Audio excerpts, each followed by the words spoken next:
शेतकऱ्यांना दर्जेदार बियाणं सुलभ आणि पारदर्शक पद्धतीनं उपलब्ध करून देण्यासाठी कृषी विभागानं यंदा महत्त्वपूर्ण पाऊल उचललं आहे। खरीप हंगामासाठी आवश्यक असलेली प्रमाणित बियाणं आता महाडीबीटी पोर्टलवर प्रथम येणाऱ्यास प्रथम प्राधान्य या तत्वावर उपलब्ध करून देण्यात येणार आहे। इच्छुक शेतकऱ्यांनी महाडीबीटी पोर्टलवर जाऊन तात्काळ अर्ज करावेत असं आवाहन राज्याचे कृषी मंत्री दत्तात्रय भरणे यांनी केलं आहे। राज्यात यंदा खरीप हंगाम प्रमाणित बियाणं आणि प्रात्यक्षिक कार्यक्रम राबवण्यात येणार असून त्याअंतर्गत शेतकऱ्यांना विविध पिकांची गुणवत्तापूर्ण बियाणं उपलब्ध करून दिली जाणार आहेत।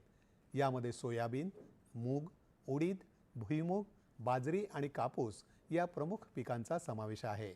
तसंच या कार्यक्रमाअंतर्गत राज्यभरात तब्बल 2 लाख प्रात्यक्षिकं राबवण्यात येणार असून त्याद्वारे शेतकऱ्यांना सुधारित तंत्रज्ञान, आधुनिक कृषी पद्धती आणि गुणवत्तापूर्ण निविष्ठांचा अनुभव दिला जाणार आहे। योजनेअंतर्गत राज्यभरातील शेतकऱ्यांसाठी सुमारे 3 लाख क्विंटल बियाणांचा साठा उपलब्ध करून देण्यात आला आहे।